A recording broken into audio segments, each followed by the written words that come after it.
doggo. You having a good day?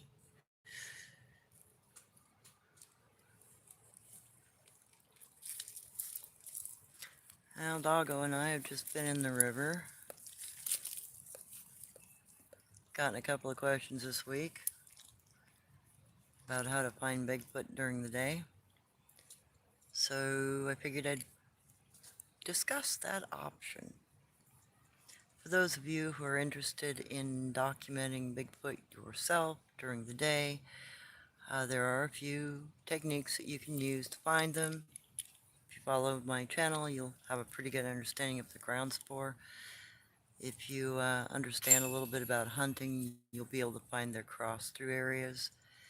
But by and large, the easiest way you're going to find them during the day is to look in the tree line, the brush line, and any shadow, shady area, because that's where they hang out.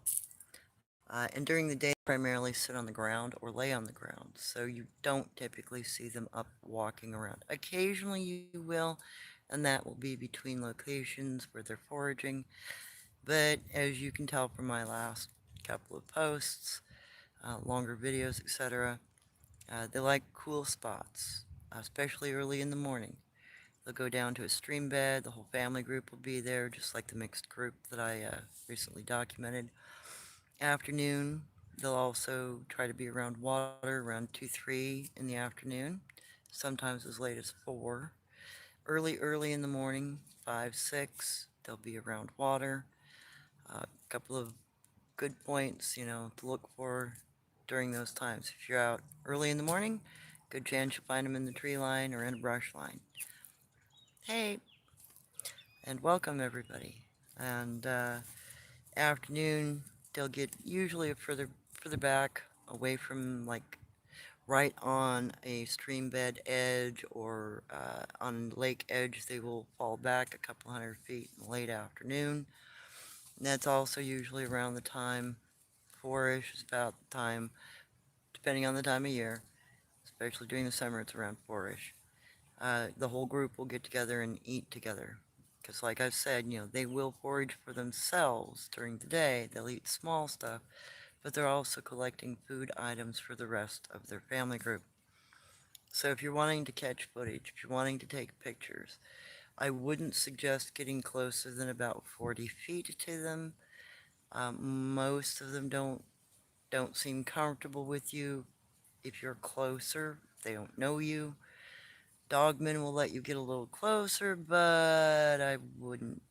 Dogmen will let you get within about 30 feet of them, but that's also within their jumping distance, so keep that in mind. Dogmen will also snarl at you or growl at you or in some way, bare their teeth, let you know you're too close, and just fall back, get out of their way. So, with a wide variety of different things in this area alone, I am sure there are tons of other cryptids all over the United States that could be documented. I mean, this last month or so, let's see, we got a goblin of some sort, or something that looks kind of like a goblin. My grandmother's lore talked about stuff like that. I've just never seen one before. And it was cloaked. You can see through it like you could see through the one on our ranch when I was a kid. She looked like she was painted on cellophane or glass, kind of an outline. You could see the background behind her. He showed up the same way, and if you pay close attention, he's got a deer across his shoulder, so he hunts deer. And you've noticed, how close, down in the stream beds, I'm within 15, 20 feet of most of those things, if not closer in some instances. Also here, I'm going to experiment with my camera because I've discovered I can adjust my lighting while I'm filming out in the field. Hopefully I don't mess up my videos too bad while experimenting with that option. But it would be nice if when I notice something, just to lighten that area, enlarge it, and let you see the creature sitting there. And maybe take stills again, screenshots afterwards and post those. But it would be nice to be able to bring some of those up. And then the things down there around CGL, Cottage Grove Lake. Most of this stuff's been Cottage Grove Lake area or east of there. That one goatee looking thing. I don't know what that is. It looks shiny, too shiny, like maybe it's got wings, like bat wings or something. I'm gonna have to get a better look at him, and I'm gonna mess around with that photo, and because it's such a clear photo from that distance, I was like a couple hundred yards away from it. If I can bring that up and clarify a little better whether or not it's a flying goat of some kind, yeah, a bat of some kind, an ant person of some kind, or if it has wings or not, because I'm not really sure what that thing is. I'm sure my grandmother had lore about it, but I'm going to have to do some research. And then the stream bed where I found the little person. Hmm. I've got to do some research on that guy too. Because some little people are not good to be around. They will uh, do not do things, nasty things to you, and can delude your mind and things like that, according to lore. So I better educate myself about that little guy a little bit more before I even bother to go back in that particular area. So this is sort of an impromptu because I'd had quite a few questions about how to take pictures of them. So, look for your shadow lines. They will throughout the day, starting in the morning. They will follow the shadow line of the forest when they're foraging. They will always stay behind that shadow line. Rarely do they come out in the sun. I couldn't even coax Jen Jen, the one on our ranch when I was a child, to come out from underneath the bushes and out into the sun during the day. Would not do it. I even tried to bribe her with food a couple times to try to get her to come out. Nope, not happening. So keep in mind, they will seek out those locations. They will stay within them. If you've got a good camera at distance, you can probably get good footage of them. Up close, be careful. Uh, Cough. Yes, I know everybody thinks that is some sort of a territory call. No.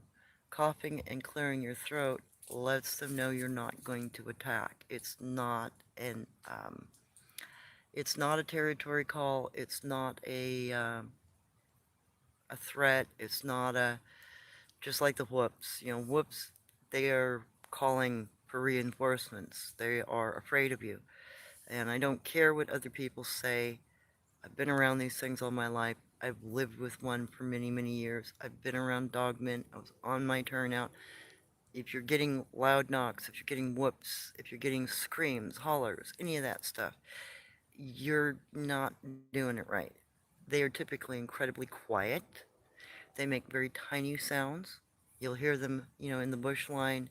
You might hear a tap or a knock, very small, a little growl, a little oof, or, but you will not hear more than that unless you have made them feel like they're threatened. If they feel threatened, they'll whoop, they'll power knock, they'll scream at you, they will yell at you, they will do other things, probably try to chase you down. Additionally, when you're dealing with red bone people, like Gugway, sun-faced people, etc., they will not clear their throat back or cough at you. They will ignore it. That's how I know it's not any kind of how would you say, a call to incite obedience out of them. That's not how it works.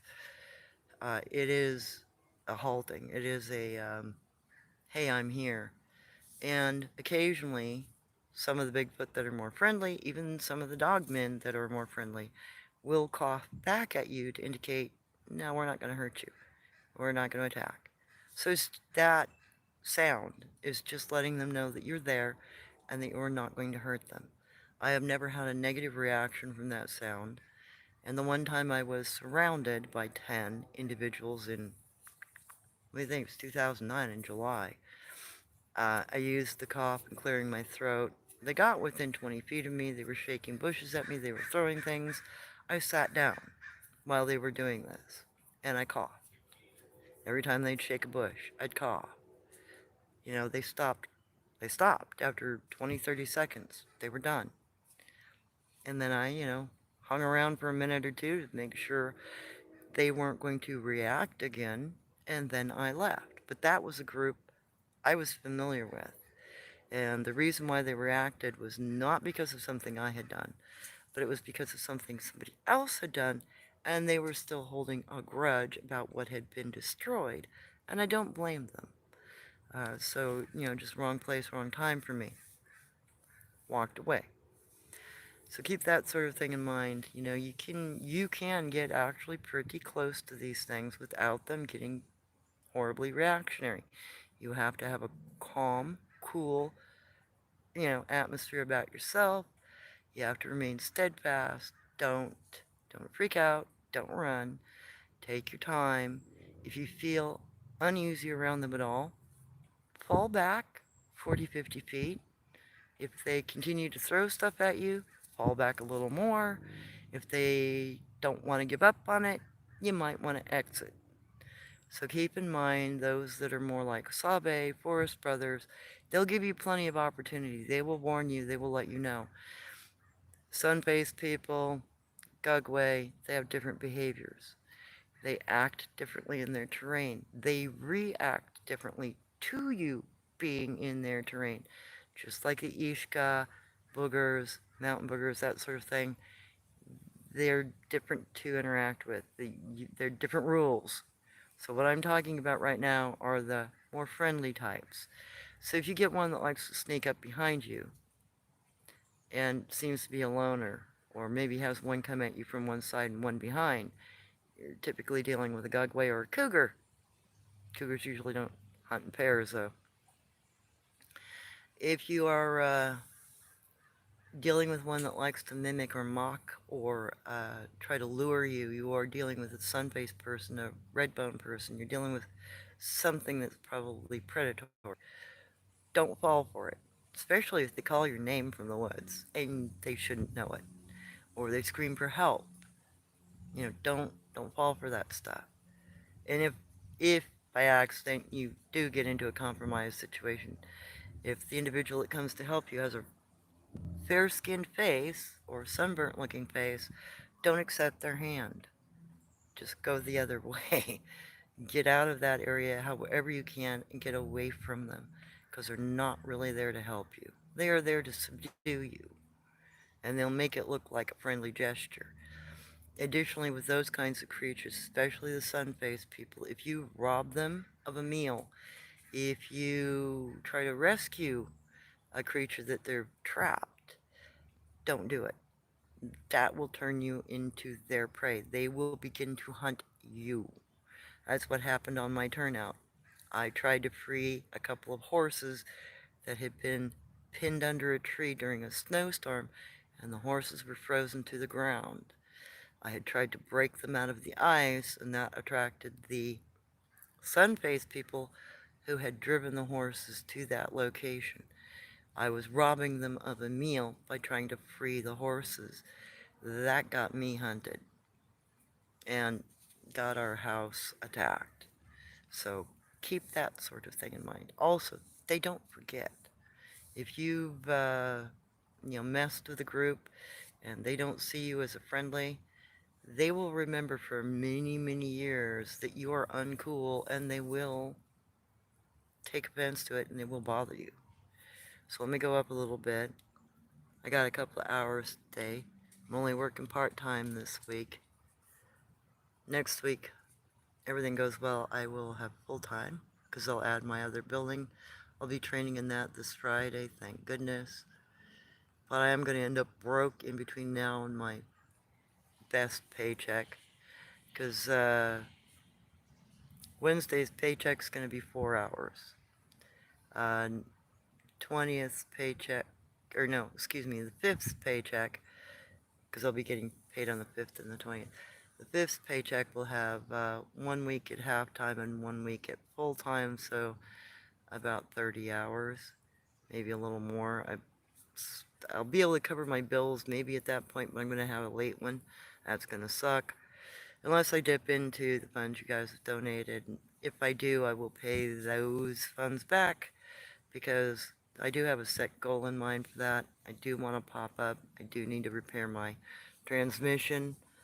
And, I really do want to go out in the field more when I have the ability to get out there and sit for a weekend instead of just dodging in and out.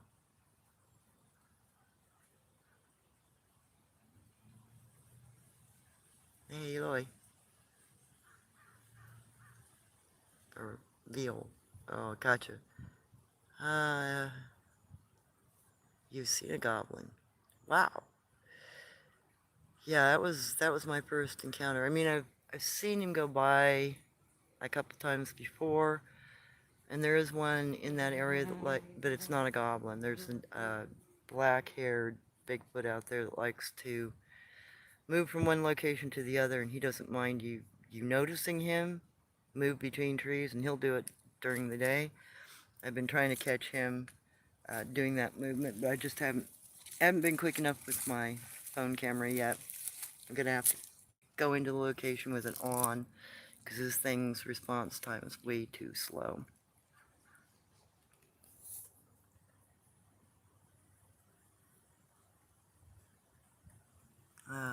Hobo. Oh, thank you, Smith. Yes, I'll be safe. I'm always very careful. Hobo, how do you deal with knowing they are watching you all the time? I play the ignore game like every good native. You see, we're very aware that when we are in the woods, we're always going to be seen by something, whatever that creature might be. It could be a little person, it could be a Bigfoot, it could be a sun-faced person, it could be a Gugway, a mountain booger, whatever. It could be other things. Um, and the native way is to ignore them. You put your head down, you make it look like you're averting your eyes. You use your peripheral. And thankfully, I've got really good peripherals because I've got very narrow eyes and my, whatever. Anyhow, use your peripherals. Otherwise, just shift a little and look. Don't look straight at them. Try to get an idea of what they look like before you trust them in any way. That goblin thing, I had to look at it a couple times before I decided, well, it hasn't come towards me. Doesn't seem to bother that I'm there. I've seen it pass through with game before, so I know he's a proficient hunter. And that particular day, there were 6 of them that went by. That first little one that I caught behind the berm looking, that was the first one. Then I caught the next 2, and then I panned away a little bit, caught the dog man, and the other 3 had passed by the time I panned back up. So a bigger group than I was able to, catch actually went through that area, and that's a pass-through, daytime pass-through area. So that sort of thing, if you can find a daytime pass-through area, good photo opportunity. If you can find a stream bed where they're all at in the morning or in the afternoon, good opportunity. Hillsides that have them in the afternoon, because they'll sit on, they will sit in shady spots on the cool side of a hill, especially if it's very angular, 45 degree or thereabouts. They've got little sit spots all through hillsides, like up underneath the bushes and stuff. So, locating them. I always listen for where they tap from, because that tells me they're in a particular sit spot. Wherever they snap a stick from, wherever they tap from, wherever they growl at you from or oof at you from, that's where they're sitting during the day. Then it's just finding your camera angle. Is there a way you can see into that bush line? Or are they too concealed? Do they move to someplace more open? How do they move there? So once you locate one that's well hidden, try to figure out where its pathway is. And sometimes it's as easy as just waiting for them to leave. You go in, you find the sit spot, and then figure out how they come in and out of it, like tracking any other creature. They are 100% trackable.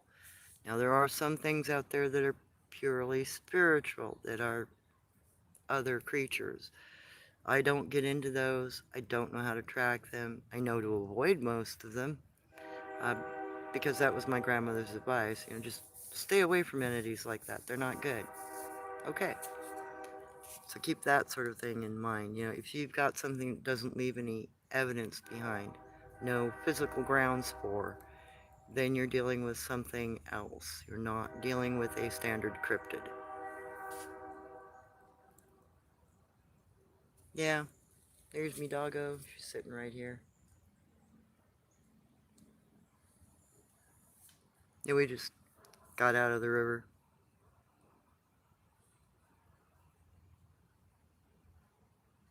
Okay, Jim.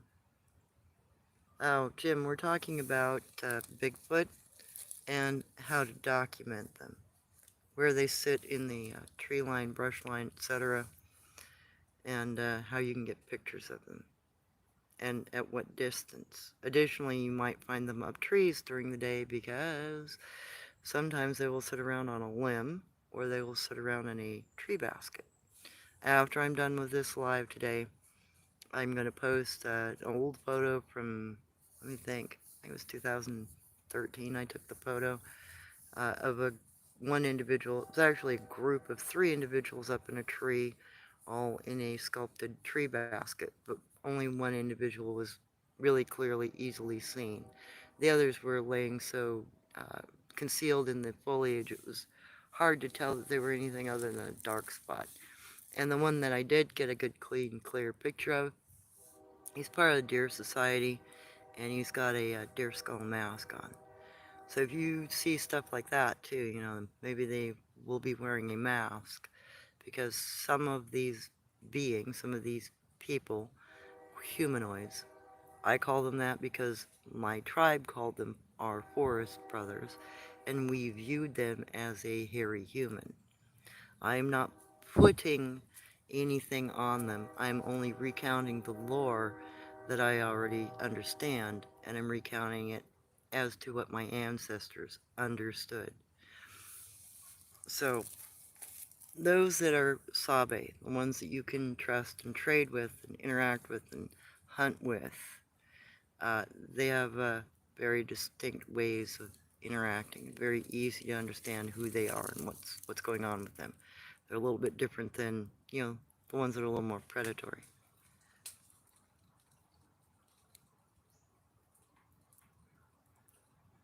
And I know Phil, you've got a ton of experience with him, and thank you for being here. He's got a lot of knowledge about things I don't have knowledge about. He lives further north, up in Canada, and there's a wide variety of different cryptids up there, and a lot of things I've never even seen. So each area of the United States, each area of the world, each country all has their own various types of cryptids, Bigfoot, etc. Anytime you can research local lore, if you're interested in these things, figure out what the locals say about it. Figure out what the indigenous people talk about, what they have in their traditional lore, whether it be a spoken lore or a carved lore, because some indigenous people would record their lore also in carvings and paintings. So if you've got anything like that in an area, look into it. Oh, we got a couple of squabbling squirrels over there. Leave them be.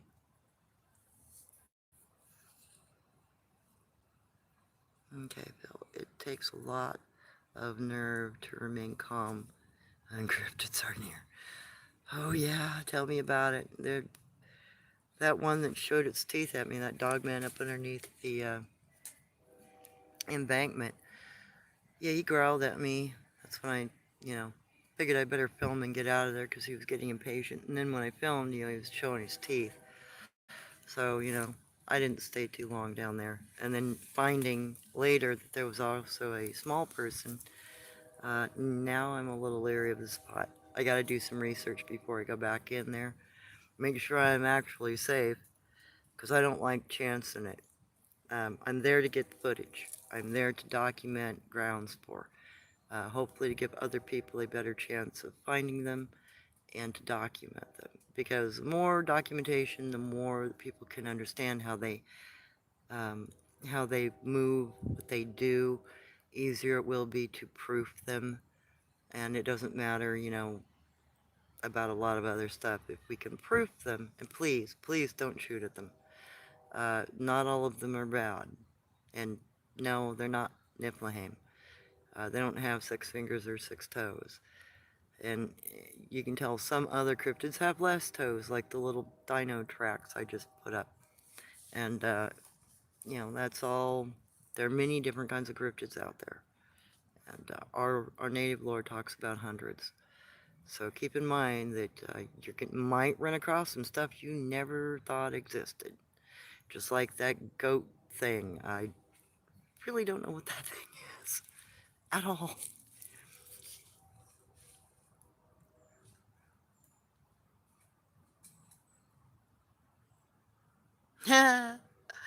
Good choice. Yeah, they don't seem to mind the whole bodily function thing. My grandmother, I remember when Jen Jen came to bother us. You know, she was curious about my grandmother showing up for my 5th birthday, and I'd only been around the Bigfoot female for a couple of weeks when my grandmother showed up to deliver a birthday present for me. And she had her little bubble RV trailer thing, and we were sleeping in it, and we were talking. You know, Grandma was telling me stories, and Jen Jen came up and rocked. You know, just pushed the little RV, a little bubble trailer, and slapped the side of it. And when she slapped the side of it, my native grandmother, and what, because Jen Jen slapped the side of it and then at us. My grandmother did the same thing. She slapped the side of the trailer from inside and back, going, meaning go away. This is my place. And then Jen Jen walked a couple steps forward, tried the door, because the door was unlocked. My grandmother, because she didn't know, this was her first meeting of Jen Jen. She reached over and, flipped the lock shut on the door, because my grandmother grew up around them. They would walk into her house in the middle of the night and steal stuff from their family. So she got really used to just, dealing with them the way she always had. And then she looks at me and she goes, how long's that been here? Oh, a couple weeks, Grandma. Oh, well, where's she staying?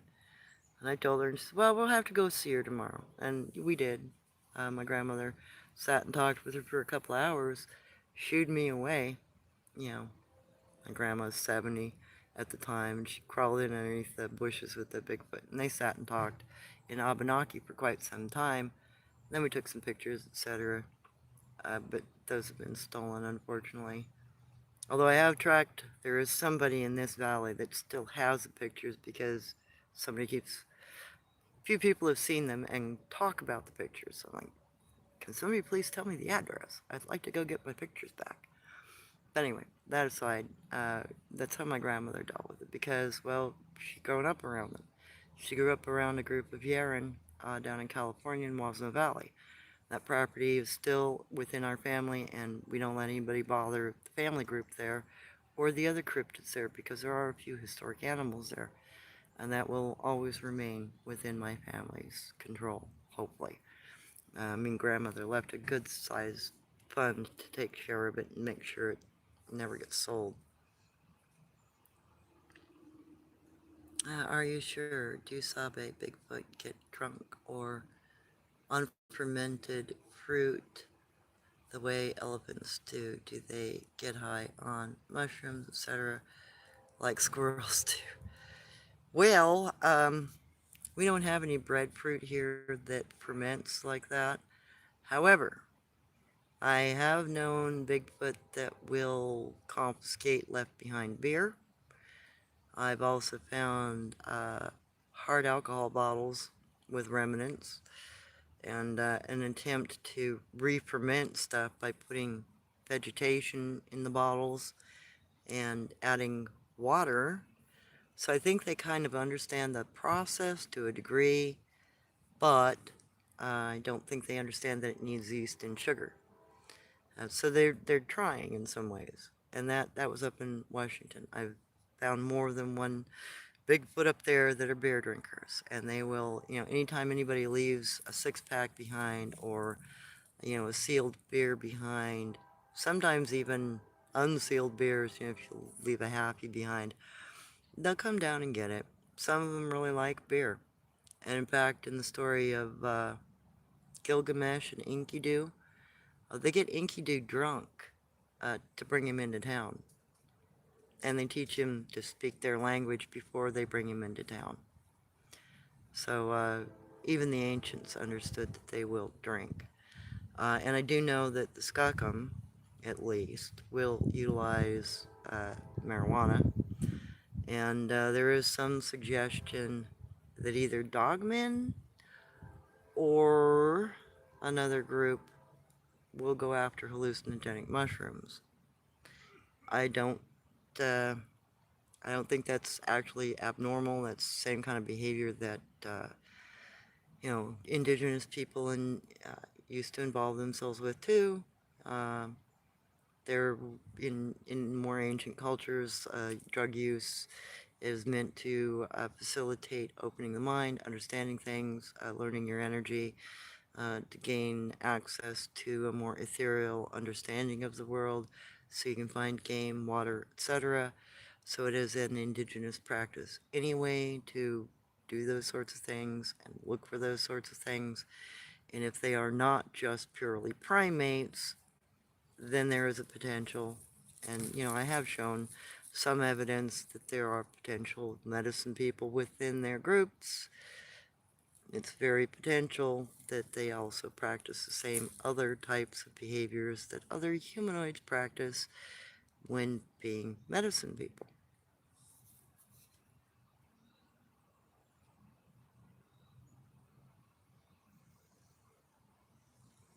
Okay, are you sure? Do Sabi Bigfoot get glass in their feet? How difficult is it for them to extract it?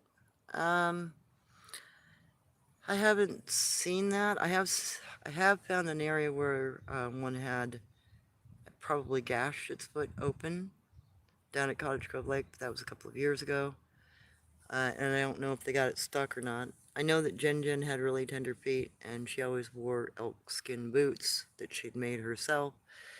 So there's a possibility they might shield their feet in some way if there's a lot of glass in the area. But I'm also aware that they will make tools out of glass. And one of the locations up in Washington, there was a tool maker that not only worked in stone, he'd collect bottles and he'd break bottles and he'd make cutters and skinners and tools out of glass. So I'm pretty sure they understand how sharp glass is. My guess is they'll probably avoid it. Additionally, their feet, because they typically don't wear shoes, have a lot of calluses on them. It would be pretty difficult unless a chunk of glass is good sized and thick. It would be pretty difficult for them to gash a foot open. And I'm pretty sure the one that did get gashed open down there, it cut across its back of where you would normally have an arched foot in front of the heel. And he looked like he was limping because his weight shifted when he walked back out of the water. I'm pretty sure he didn't like that, and I'm pretty sure it was a huge chunk of glass because they got pretty thick skin in a lot of cases and a lot of calluses. So I tell them my intentions when I go in, speaking aloud. They're near more often than not. Yeah, I do the same thing. I would say, yeah, I'm here for a visit. How you doing?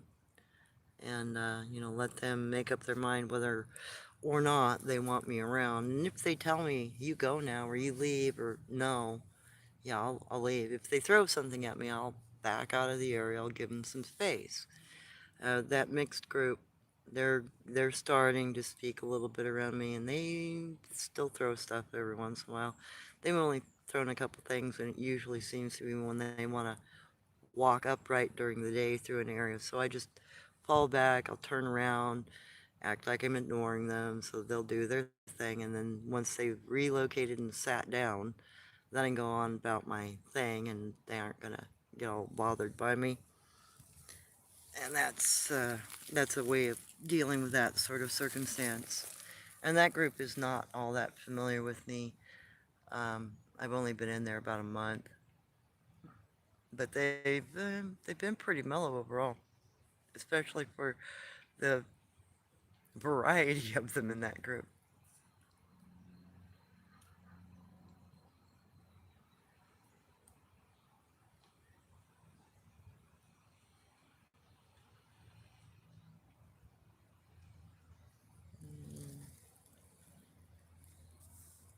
looking at the traffic going through.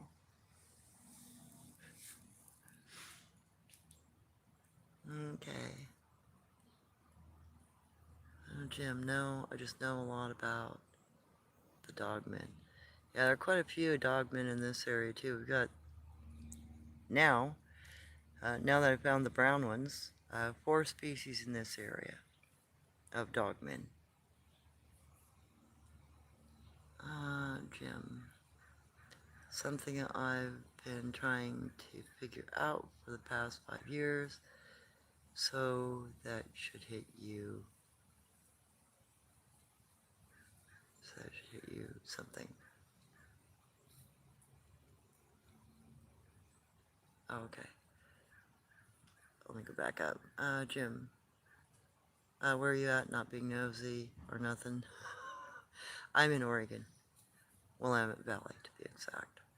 And actually, if any of you are from this area and you have any encounters within the state of Oregon or the Willamette Valley, uh, feel free to send me an email. I'd love to speak with you, or maybe even share your story if you're willing.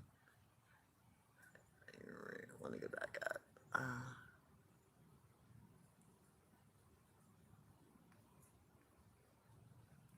Face eater. I know face eater as a very strange creature that has a break apart jaw like a reptile and will grab your entire head with its mouth.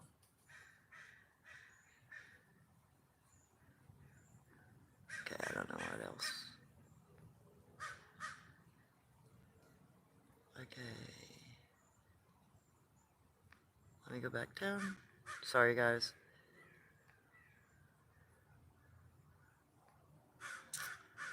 Jim. Okay.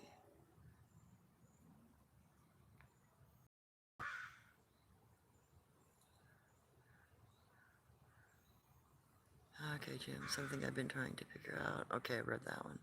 5 years. I've only seen one dog man, but that's 3 times now. Yeah, Phil's got a lot of experience with a lot of different cryptids. Hey, Paradox Trade. How you doing? Phil, why do you think it reveals itself to you? I suspect this one I've seen is young, local indigenous, or light tipped. But these things. Oh. Yeah, I don't know how many other types of dogmen there might be out there. I knew that there were brown ones, I just hadn't found any yet. But now I know that lore is true.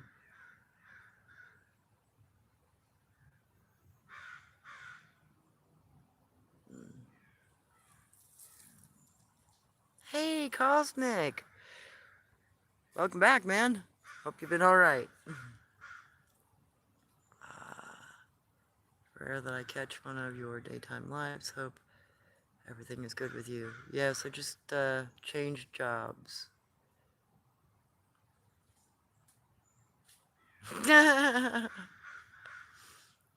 Phil, stop that. Don't be so negative about yourself. That good thing, probably the call Goatman or Sheep Squatch. It's definitely not of the light. Yeah, no kidding. It don't look like like it's friendly at all. And I did not expect it to be there. There've never been any reports of anything like that there. Huh. I don't know if I want to get a better picture of it, but I am a little bit on the curious side. Especially since the mixed group further to the east also has something hanging around in it that's in the group that's got horns, potentially. And I've only got an outline picture of that one so far at about 300 yards, so I really can't tell what the heck it is. I can tell some things in the video. I can't tell what it is, but at least I know what area of their terrain that I found it in, so maybe I can relocate that one. And I'll try to get more pictures of that other goatish looking thing, because that's a very public spot.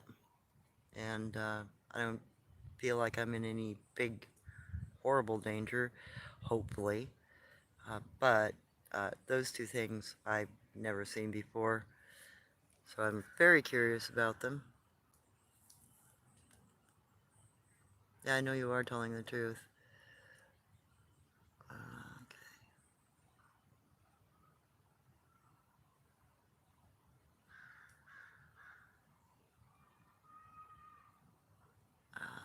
Okay.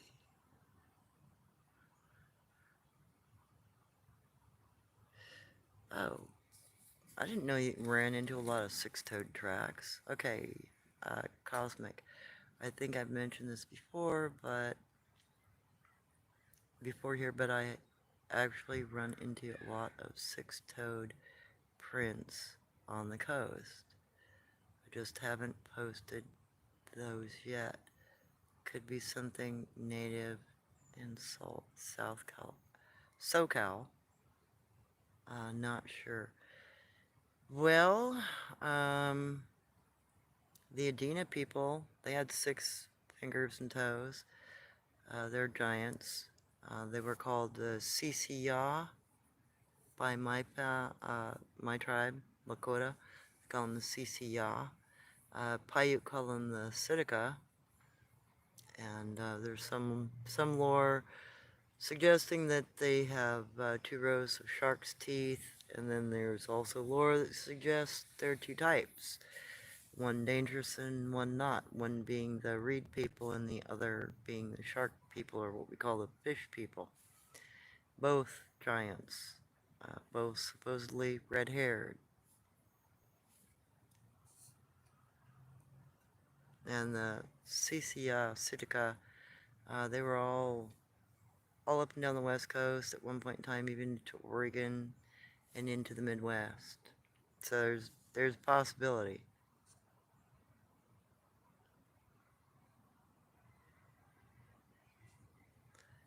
It could be Niflheim, except Niflheim, the shortest Niflheim was 30 cubits tall. Now a cubit is 18 inches in length. 30 cubits makes that creature 540 feet tall. I really don't think they're Bigfoot. They might have polydactylism, because we understood that we had several giants here in the United States that had polydactylism, meaning they would have 6 or 7, sometimes even 8 or 9 fingers and toes. That's why some of the petroglyphs in the Southwest have what look like bear prints with multiple toes and little claws, because some of those cryptids have claws. No, they're not depicting a bear. They're depicting a giant that had claws and multiple toes. So you might have something like that. In the Niflheim stories, they might be exaggerated forms, or maybe they're trying to explain stuff concerning cryptids. I don't know. But I seriously think if something is 540 foot tall, it's not going to be a Bigfoot. Additionally, contemporarily, the story of Enkidu is from roughly the same time period, and they don't talk about Niflheim. I don't know. Till I see a bunch of bones from one, I'll wait, reserve my opinion, but I don't think Bigfoot or Niflheim. I think there are creatures out there, maybe even giants, that have polydactylism, and it is a genetic factor.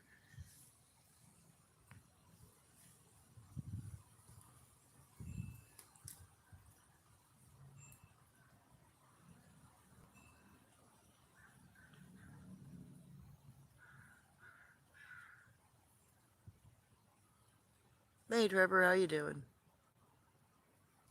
Uh, just catching up on the reading here.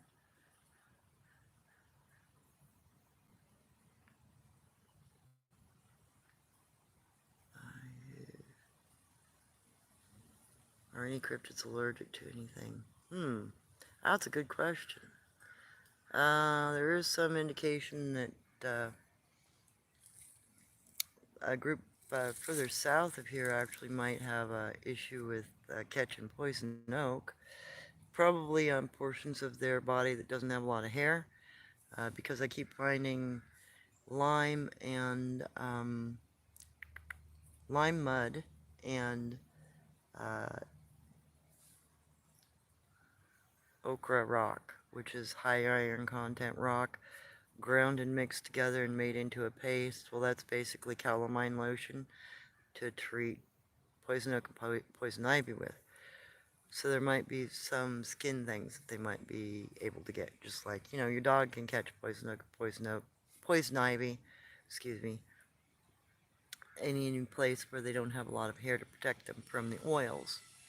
In fact, you know, Doggo here, she just last Thursday ended up with poison oak. I've already pretty much cured her because I used madrona leaves and a little bit of, uh, you know, distilled water to create a solution that I can wash the oils away with, and she's pretty well healed now, thankfully.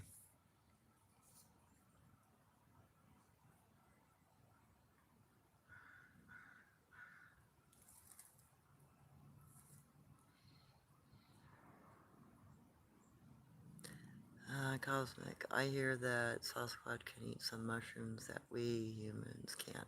That's possible.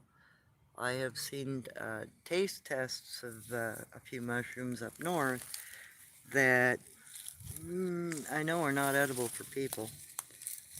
And, you know, a big bite out of the side of the mushroom and then they set on the end of a log to come back for it later. That's another thing you'll start finding once you get into their foraging areas.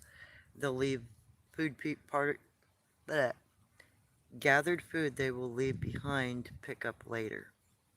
So if they've taste tested something, they figure it's going to be a good food source for the whole family, they will place it, you know, as they're going one direction. Once they get to the end of the route, they forage what they want. When they come back that route, they'll pick that food item up before they meet up with their families. That's another way of being able to figure out what their foraging routes are, is if you can figure out where their breadcrumbs are, so to speak. Okay, are you sure? Wait. Let's see, Phil, I saw Amanita muscaria by like Eric. Big as a dinner plate. Yeah, I found in the Shaman Dogman's area that something had been not only nibbling on Amanita, but they were picking the dots, the white dots off of the top of the mushroom. And because I'm a medicine person, I understand that's the psychedelic component of that particular mushroom. And for them to gather that means that they're probably utilizing that as a ceremonial thing, most likely, if they are like other indigenous people. Okay, are you sure? From your post, does a dead moth,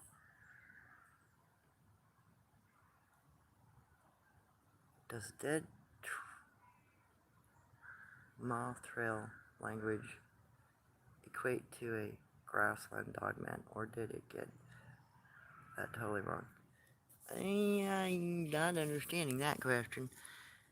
From your post, does a dead moth trail language equate to a grassland dogman? Are you talking about moss, maybe? Because dogmen will usually indicate their presence in trail talk with lichen or moss. It's just an indicator that, you know, they're from a forestry region like this, because they like marshes. And if they were a guanche, then you'd see that pine cone thing going on, because they'll chew on pine cones to clean their teeth after meals. I think it's partly to take fish bones or whatever might be stuck between their teeth out. Additionally, there are some that will use bone toothpicks or wooden toothpicks to get stuff out of their teeth. Jen used a toothpick, believe it or not, and she'd accept, if I gave her a toothpick, she'd use it. So I know that she utilized them and understood what they were.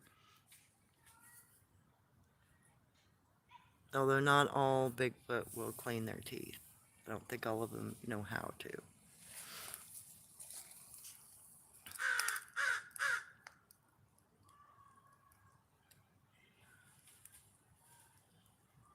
Okay. Gus, Cosmic, Sasquatch do like garlic, which shows me they aren't vampiric or reptilian. Right on. Phil, would a face eater be the face peeler? Those face peelers in South America. No, no, they are two completely different creatures. Whatever is going on in South America, because I have now done some research into what's going on down there.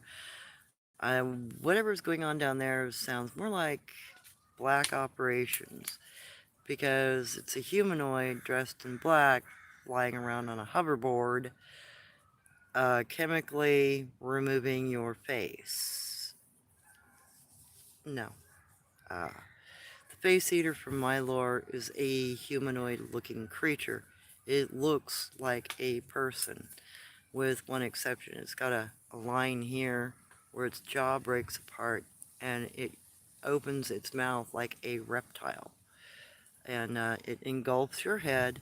It's got poison or acid glands here in its cheeks, according to lore, and it basically dissolves your skull.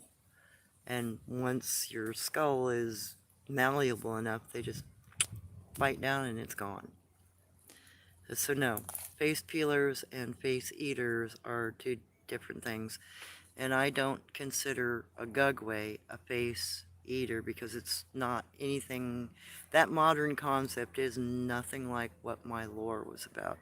My family actually had an interaction in the late 1600s, early 1700s, with a face peeler that was predating on their tribal clan. And we lost several people over a couple of years before they decided to go in and try to find it and kill it. Mind you, there are still face eaters found in that same region, and there are still accounts of them being seen up in the Pennsylvania region, which is where our family had its interaction and where, you know, we had to kill a couple of them, one of them at least. And I was under the impression as a child there weren't any more, that they had died out, except no, they're still around evidently.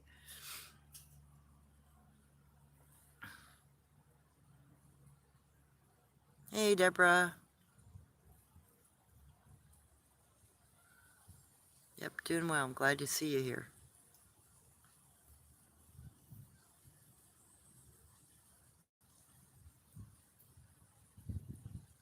Uh-oh.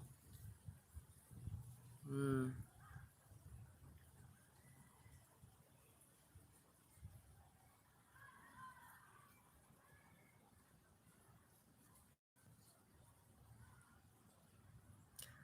Cool. Yeah, I'm glad to see that you'll be putting more stuff back up, Cosmic. You got some amazing stuff in your area for sure.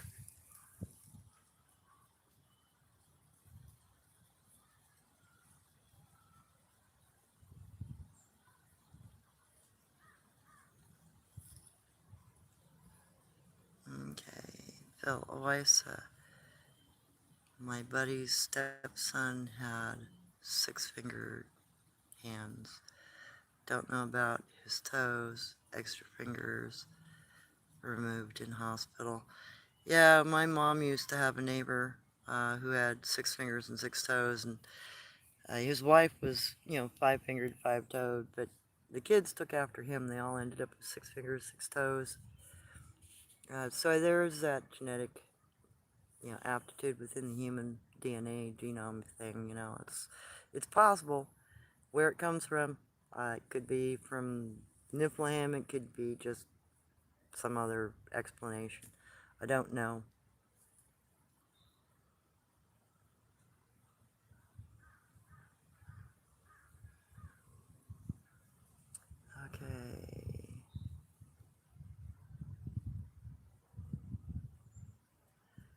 Cosmic. I've heard that multiple times. Regular humans having 6 toes, and lady from Poland told me her British dad had 6 toes, and wonder if these stem from British type people.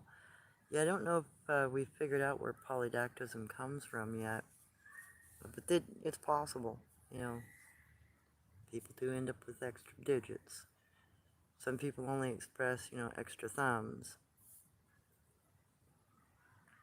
Okay, Tina. Herbal medicines are coming back. Making a comeback. Yes, yes they are, thankfully. Deborah, I would think it's a bloodline they're from. It's probably more genetics. You know, if one of your parents has, for instance, green eyes, or your grandparents both have green eyes, and there's a good chance you will have green eyes. Could be said the same way for, polydactylism, having more than one thumb or extra fingers. Maybe it's just a genetic thing. But where it originally came from, I don't know.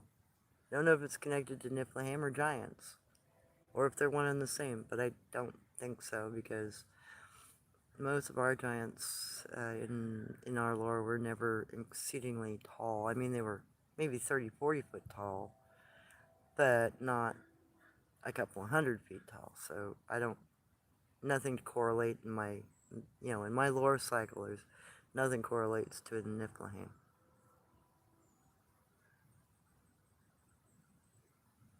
Okay, cosmic. And there are also talks of giants are actually still around, intermittently and underground, interdimensionally and underground. Well, I know the Kandahar giant, it lived in a cave. It wasn't hairy all over. It sounded a lot like the CC of my lore. Yeah, it was 12 foot tall, red-haired, elongated skull, 6 fingers, 6 toes, and there was more than one of them in the cave, and they actually took more than one out of the cave and killed them. Um, they did load them on a big trans. My ex's fob, and he confirmed that that they had red hair, and they were mostly bare-skinned, just like us. They had red hair on their heads. They didn't look anything like Bigfoot, and the hand that he saw definitely had 6 fingers on it. That came out from underneath the tarp when they were trying to put it up on the plane. I think they brought in a C-130 for those things, if I remember right. You said it was a big plane.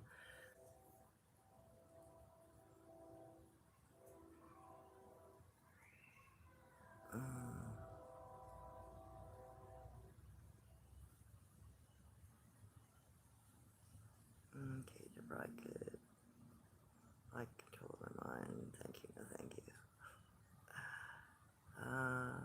No worries, don't worry about being late at all. Wondering how it's going for you down there in Florida. Deborah she's got really good instincts filming-wise. She catches a lot of stuff on her little outings, and I'm very grateful for what she does capture, because it's given me some ideas, some things I can look for and find here, and I really appreciate her work. I appreciate all of you guys' work, actually. It means y'all have an interest in something that everybody else is terrified about talking about.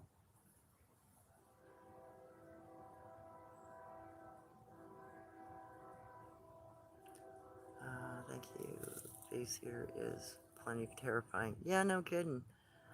Yeah, I would never want to run into one. Cosmic recently saw Mount Adams video from Sailor Sasquatch channel.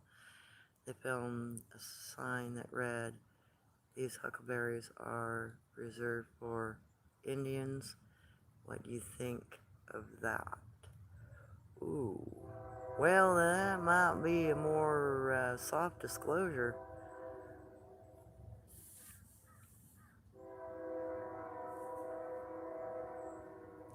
Yeah, East Indians. That's really, really hilarious. I got harangued by a Hindu man the other day about stealing their name, and I'm like, huh. We were called that by settlers. That's not what we called ourselves. And Cultural appropriation? You know, you weren't even called Indians until the Indian Space or Indian Spice Trading Company, the shipping organization in the 1600s that shipped spices like salt, pepper, cayenne, uh, herbs, etc., teas all over the world. That's where both Native Americans and Hindus get that name placed upon them because it was Native Americans and the Hindu population that had herbs that were of interest to that company. Not so much us, an accidental discovery, trying to find a way to India. But that's not what, Native Americans called themselves. East or west, Pennsylvania, your family, and Pace Eater writing here from eastern Pennsylvania. Wow. Yep. Yeah, they were in there along the Erie Lake region of Pennsylvania, if I remember right. If I've got that correct in my head. Hey, Bad Pup, how you doing?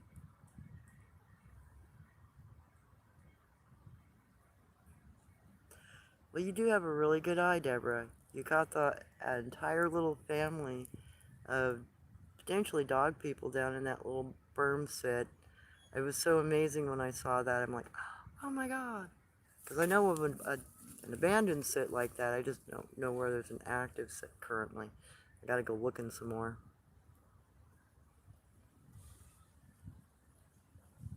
Bad pup. Gigantopithecus is the scientific name for Sasquatch. No, that would be a scientific name for an extinct sloth and or primate. Um, I don't think they're any relation to Bigfoot. And I could be wrong, but I don't think it has anything to do with them. Mainly because they've been here in the United States for 300,000 years.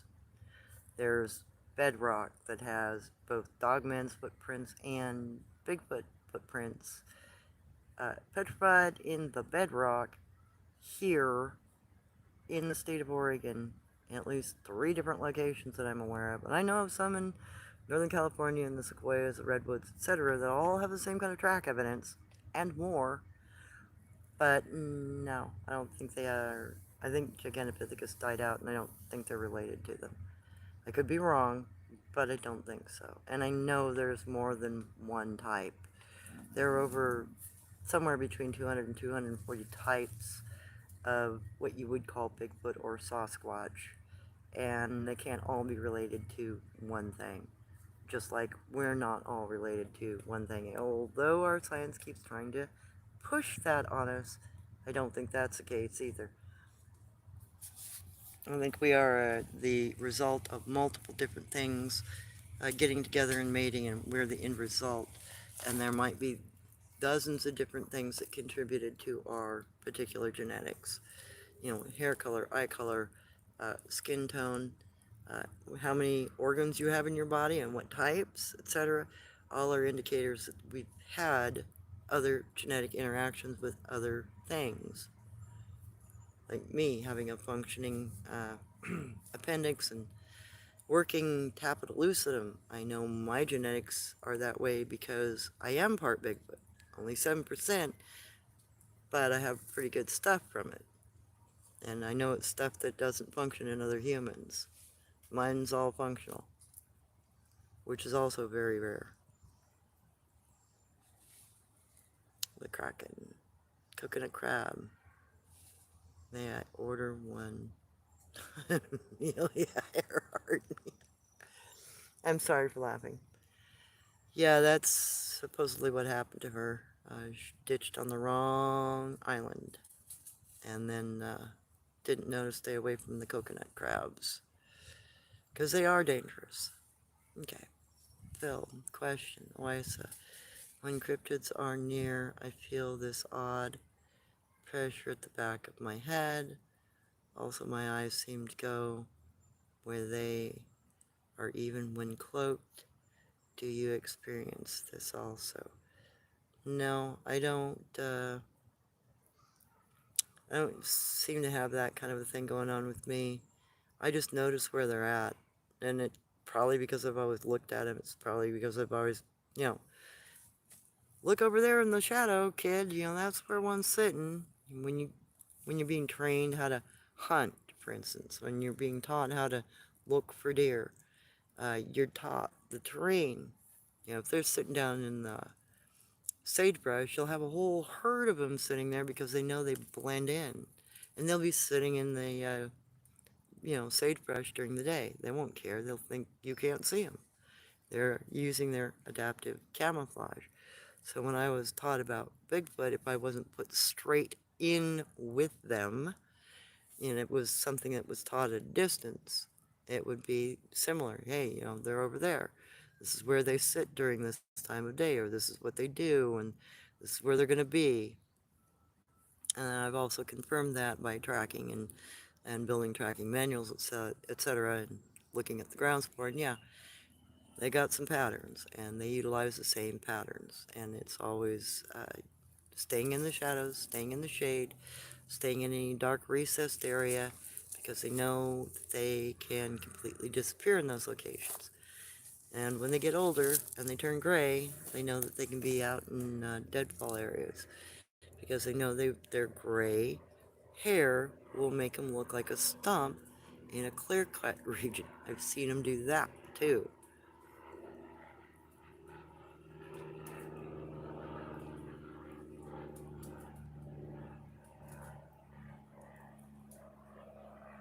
Okay, let's see. Cosmic, I was watching your recent upload where you think you might have caught something, and before I got to watch that video, it got taken down. Then shortly afterwards, you got logged out of my... Oh, dang it, yeah, that's when Debbie was having some problems. That sucks. Phil, the bear man I've seen many times resembles short-faced bear. Yeah, just this last weekend, when I got the group in the tree line with the funny-looking goat thing, at the far end on the left side, there was something way bigger than a bear should look. It was brown, not black, because we only have black bear in this area, and it looked like it was probably 5 or 6 foot tall sitting down, and I know we don't have any bear that big here. I'm wondering if that's another bear person locally that I may not be aware of yet. And it had a very funny, almost proboscis looking snout to it. Next time I'm going to have to try to walk up into that spring area and see if I can get clearer pictures of them sitting there. Because I'm really curious about that bear creature. If it will look at closer range anything like the other one that I had an interaction with here. That pup giant